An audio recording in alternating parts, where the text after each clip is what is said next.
Dieu. Il y a les adolescentes, les jeunes femmes, c'est-à-dire les femmes en âge de se marier qui ne sont pas mariées. Il y a les épouses, les femmes en âge de se marier qui sont mariées. Et puis, il y a les femmes âgées, comme la Bible les appelle. Je m'adresse d'abord aux jeunes femmes, c'est-à-dire les personnes en âge de se marier qui ne le sont pas encore.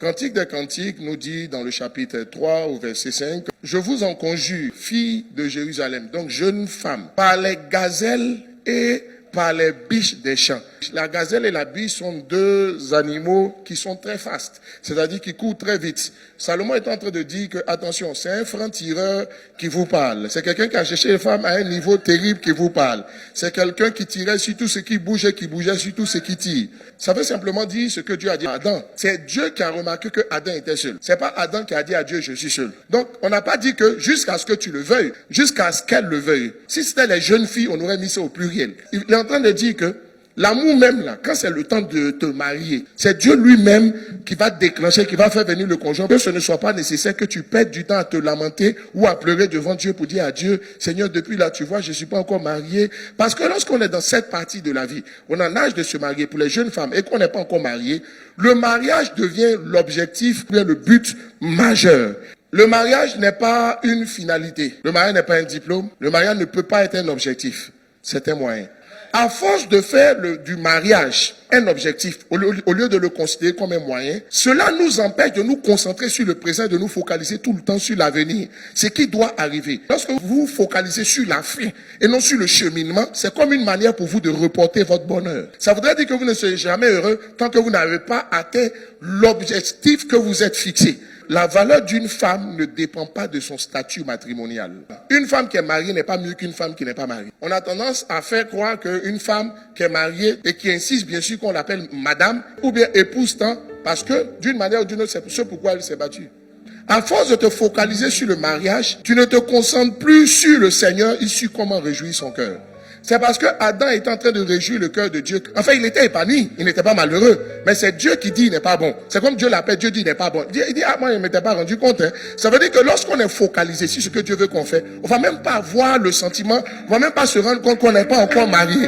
Quand l'amour va le vouloir, il dit ne réveillez pas l'amour avant le temps. Quand l'amour va sentir que c'est son temps, Dieu lui-même va vous faire venir quelqu'un, va venir faire une proposition, et puis la chose va se passer avec une telle facilité, sans que vous n'ayez eu de l'amertume ou des larmes que vous avez versées. La meilleure façon pour le diable de vous maintenir dans le célibat, c'est de vous amener à vous concentrer sur le mariage et d'en faire un objectif. Si vous n'êtes pas encore arrivé au stade où vous dites, s'il plaît à Dieu que je ne me marie pas, ce sera ma destinée. Dieu dit à Abraham, quitte ton pays, quitte ta patrie, quitte la maison de ton père, je t'emmène vers un pays. Et il dit là-bas, maintenant, je te donnerai et je ferai de toi. Autrement dit, Dieu est en train de nous dire, en Christ, il faut pouvoir quitter pour posséder. Il faut pouvoir être prêt à perdre pour avoir. Si tu n'es pas prêt à perdre ce que tu vises, c'est que tu n'es pas qualifié pour avoir ce que tu vises. La Bible dit, celui qui voudra conserver sa vie la perdra. Mais celui qui perdra sa vie à cause de moi la retrouvera. Autrement dit, l'apôtre Paul dit, Christ est ma vie, la mort m'est un gain. En quoi la mort peut être un gain pour quelqu'un? Mais il dit, tant que Christ est ma vie, la mort même m'est un gain. Autrement dit, aussi longtemps que je suis dans les voies du Seigneur, ce que j'ai ou ce que je n'ai pas n'est pas un souci pour moi dans la relation, dans ma marche avec Dieu. Celui qui fait son atelier de couture pour avoir l'argent n'aura pas l'argent. Mais celui qui fait son atelier de couture en pensant au départ à la manière de mieux et de bien habiller les autres, Dieu le bénit. Ça veut dire que tu ne fais pas de l'atelier une finalité, mais un moyen pour améliorer la vie des autres. C'est la même attitude que tu dois avoir par rapport au mariage et par rapport à ta marche avec le Seigneur. Lorsque je décide d'aller au Luxembourg, l'avion n'est pas la finalité. C'est ce que m'a fait à Luxembourg qui est la finalité. L'avion n'est pas la finalité. L'avion est le moyen qui me conduit vers la finalité. Ça veut dire que le mariage est un élément que Dieu met à notre disposition pour atteindre un but. Parce que le mariage lui-même n'est pas le but. C'est un moyen pour le but. La voiture est un moyen de transport. Le mariage est un facilitateur de destinée. Ce n'est pas le contraire. Ce n'est pas la destinée. Ne jurez pas que par le mariage. Vous ne vous rendez pas compte de combien de fois vous perdez beaucoup à vous focaliser sur le mariage. Si, lorsque je vais à Luxembourg, je ne me rends pas compte qu'en réalité, la finalité c'est Luxembourg. Mais si je ne garde les yeux que sur l'objectif, je n'aurai pas le temps d'apprécier le trajet. Or, c'est le trajet qui fait la beauté d'un voyage. À force de te focaliser sur le mariage, tu as perdu de vue beaucoup de choses. Dieu a tout fait pour un but. Donc il a fait même le célibat pour un but. Le célibat, à l'origine, ce n'est pas une malédiction. Le célibat n'est pas une malédiction pour celui qui comprend pourquoi Dieu l'a créé. S'il dit à un moment donné qu'il n'est pas bon que l'homme soit seul, et que Dieu qui est omniscient n'a pas créé Adam et Ève le même jour, ça veut dire que sans que Ève ne vienne, on peut être heureux. Avant même que tu ne sois marié, tu peux toujours être heureux. Ou heureuse. Adam n'était pas malheureux. S'il était malheureux, il se serait plaint auprès du Seigneur. Mais Adam était tellement heureux qu'il n'a pas eu le temps de se rendre compte qu'il était seul. Le mariage n'est pas pour les déséquilibrer, à la recherche d'un équilibre.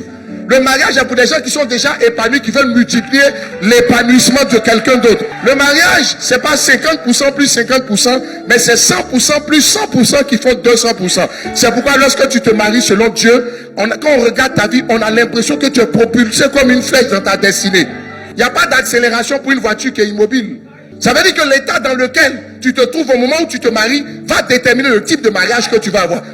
Parce que simplement dans la vie, quand tu n'as pas de pression, tu fais toujours bien et tu apprécies mieux ton quotidien. Vous mettez la pression du mariage, vous ne pouvez pas apprécier la vie que Dieu vous donne au quotidien. Vous ne pouvez pas apprécier ce que vous faites, vous ne pouvez pas apprécier tout ce qui est autour de vous. Regrettez ce que vous n'avez pas. Je ne suis pas encore marié. C'est gâcher ce que vous avez. Les frères et sœurs merveilleux, l'église merveilleuse, une vie merveilleuse, une vie épanouie. Qui t'a dit que tu as besoin d'un homme pour t'amener au glacier? Tu connais la route du glacier? Prends tes copines, allez vous asseyer, prenez la glace. Ça veut dire qu'on ne pense pas au mariage en cherchant un instrument pour être heureux. Parce que ce serait comme mettre votre bonheur entre les mains de quelqu'un, alors qu'il n'y a que seul le Seigneur pour vous satisfaire. Parce que si le Seigneur n'arrive pas à vous satisfaire quand vous n'avez personne, la personne que vous allez épouser ou qui va vous épouser ne parviendra jamais à vous satisfaire parce que notre essentiel, c'est le Seigneur. Le mariage ressemble un peu comme un désert. Mais un désert n'est pas un lieu de malheur, c'est un lieu de formation du caractère. Et vous remarquerez que même dans le désert, Dieu a pourvu à l'eau et à la nourriture. Ça veut dire même dans le célibat, tes besoins affectifs que tu dis personne ne peut combler là. Si tu sais te rendre disponible au Saint-Esprit, le Saint-Esprit va les combler. Il dit, il y a de même une différence, 1 Corinthiens 7, 34, entre la femme et la vierge. Celle qui n'est pas mariée, on suppose que c'est la vierge. Donne-moi le verset 32. Celui qui n'est pas marié s'inquiète des choses du Seigneur. Dieu veut que tu t'inquiètes bien des choses du Seigneur. Parce que si tu sais combler le Seigneur, tu sauras combler ton conjoint. Dieu est en train de t'entraîner avec lui. Parce qu'il est l'époux parfait. Pour que ton entraînement soit tellement réussi de sorte que si tu as pu le plus, mais quand on va venir à le moins, tu as déjà vu ça. Que qui peut le plus peut le moins. Si tu as pu satisfaire Dieu, ce n'est pas un homme que tu ne pourras pas satisfaire. C'est parce que tu n'as jamais pu satisfaire Dieu que ton conjoint se plaît autant de toi. Parce que tu as raté l'apprentissage. Quelqu'un qui n'a pas fait la terminale, mais il dit il veut le diplôme, il veut le bac. On peut te donner le bac parce qu'on a des relations. Mais dis-moi, est-ce que tu as le niveau du bac? Tu n'as pas le niveau du bac, tu as le diplôme du bac. C'est pourquoi j'ai dit le mariage n'est pas un diplôme. D'autres cherchent l'alliance. Donc ce qui importe pour toi, c'est d'être marié. Maintenant, quand tu as fini de te marier, tu vas te rendre compte que quand tu n'as pas le niveau du diplôme que tu as, quand on te donne un travail, tu ne peux pas faire le travail parce que tu n'es pas préparé pour le travail. Tu n'as pas le niveau du mariage, mais tu as vu le mariage comme un diplôme. Ok, on t'a donné le diplôme, voilà le diplôme. On t'a donné le diplôme, mais ça là, derrière ça là, il y a tout un cheminement. Tu n'as pas fait les cours.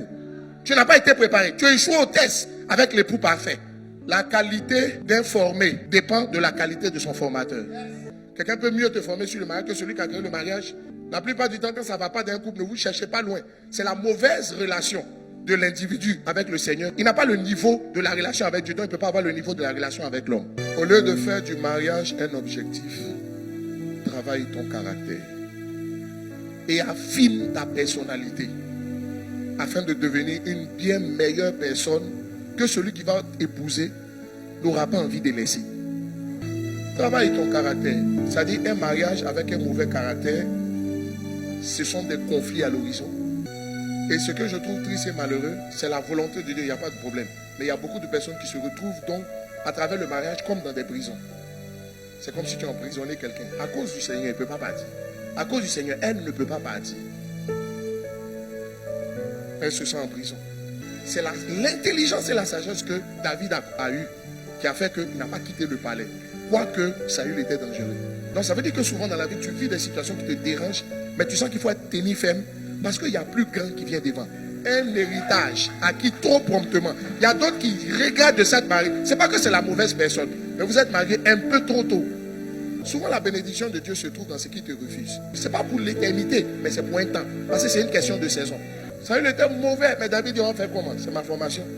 Je ne veux pas devenir roi et puis je vais être comme lui. Saül, il n'a pas eu le temps d'être préparé. Hein. C'est tombé sur lui comme ça. C'est ce qui justifie justement ses nombreuses erreurs. David, on a eu le temps de le préparer. Saül est devenu roi juste en allant chercher les alliances de son père. Personne ne l'a préparé. La royauté est tombée sur lui comme ça. On appelle ça une bénédiction. Ce n'est pas une bénédiction. Ce n'est pas une bénédiction. Ce n'était pas le choix de Dieu.